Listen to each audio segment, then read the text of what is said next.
Hi, I'm Shweta Bhatia, registered dietitian with the Indian Dietetic Association and the founder at Mighty Fitness. This session is about the thyroid gland and its function. Now, the thyroid gland is a butterfly-shaped gland that sits low on the front of the neck. It has two lobes and it's connected by a bridge in the middle. The thyroid gland is a vital hormone gland, which means that it plays a very important role in the metabolism, growth, and development of our body. It helps to regulate many of the body's functions by producing a steady amount of thyroid hormones that get released into the bloodstream. The thyroid gland produces three hormones. So the first one is called as triiodothyronine or T3, which is the active form. Second is the tetraiodothyronine or thyroxine, which is T4, and that gets converted to T3. Both these hormones control our body's metabolism. The third hormone is calcitonin, which regulates the calcium in our body. Let's look at some of the thyroid conditions. The first one is goiter. Now, this is a general term given to thyroid swelling. They can be harmless, or it can represent an iodine deficiency or a condition which is associated with thyroid inflammation called as Hashimoto's thyroiditis. The second condition is thyroiditis, which means that it is the inflammation of the thyroid, usually from a viral infection or an autoimmune condition.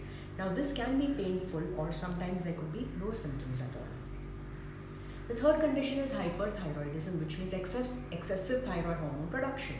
Now, it is often caused by something called as Graves' disease or an overactive thyroid nodule. Fourth is hypothyroidism, which is low production of thyroid hormone, where the thyroid gland may be damaged because of some antibodies that are being produced, and this is one of the most common causes of hypothyroidism. Let's look at hypothyroidism, as it is occurring very commonly these days. So what are the symptoms? Weight gain, lethargy, fatigue, poor appetite, constipation, and low tolerance to cold temperatures.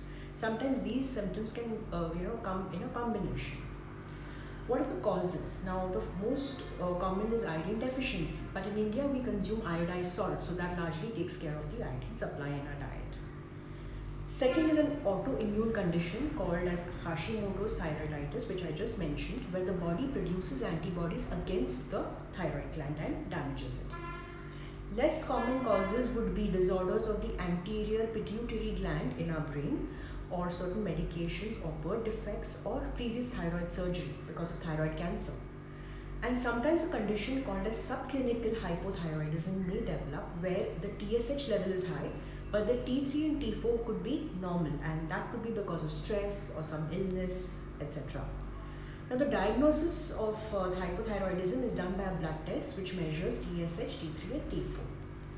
TSH stimulates the thyroid gland to produce T4 and finally T3, which is the active form. Many women who have normal thyroid function may develop hypothyroidism during pregnancy because there is a demand for the hormone, and also around the time of menopause. Estrogen and thyroid hormone affect each other.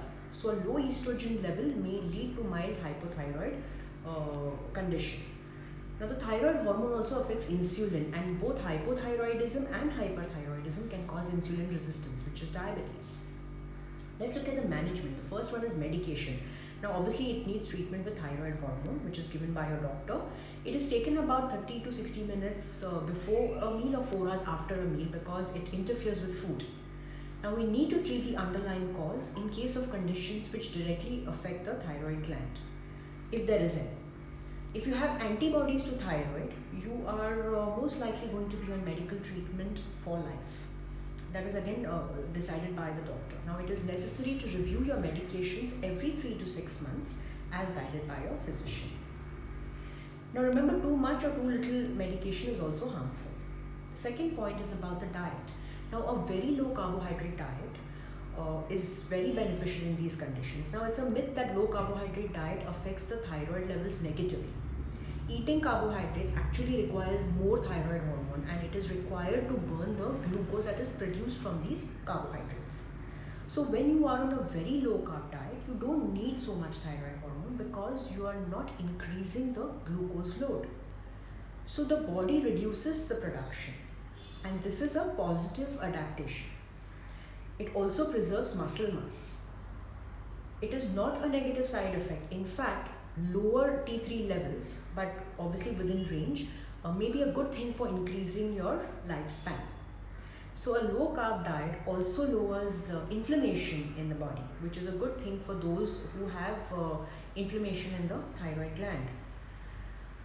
Now, some foods like cauliflower, cabbage, broccoli, which are also called as cruciferous vegetables, are called as goitrogens or goitrogenic foods. Now, these are known to reduce the thyroid hormone production, but they can be taken in cooked forms, as cooking deactivates the substances that block the thyroid hormone production. So, there is no need to completely avoid these foods. Constipation is often seen in hypothyroid patients, so this can be managed very well with a good fiber intake, water intake, and of course exercise. Now, amongst the minerals, you need adequate selenium and zinc for the conversion of T4 to the active T3 in the body. The third point in management is exercise. Now, exercise plays an important role in weight management, and that increases your hormone sensitivity. Hypothyroid patients can have poor neuromuscular function, and that can occur at any time. Although mild, there could be some weakness, pain, achiness, and stiffness. Weight training and cardio exercises must be balanced and should be structured well. Now, it may be harder for you to lose weight even if the blood levels normalize with medications. That is what we see generally in hypothyroid patients, but you have to be consistent. The fourth is stress management. Now, the stress hormone cortisol affects the enzymes which convert the inactive T4 into the active T3. So, learn to relax if you want your thyroid to function well. Hope you found this talk helpful.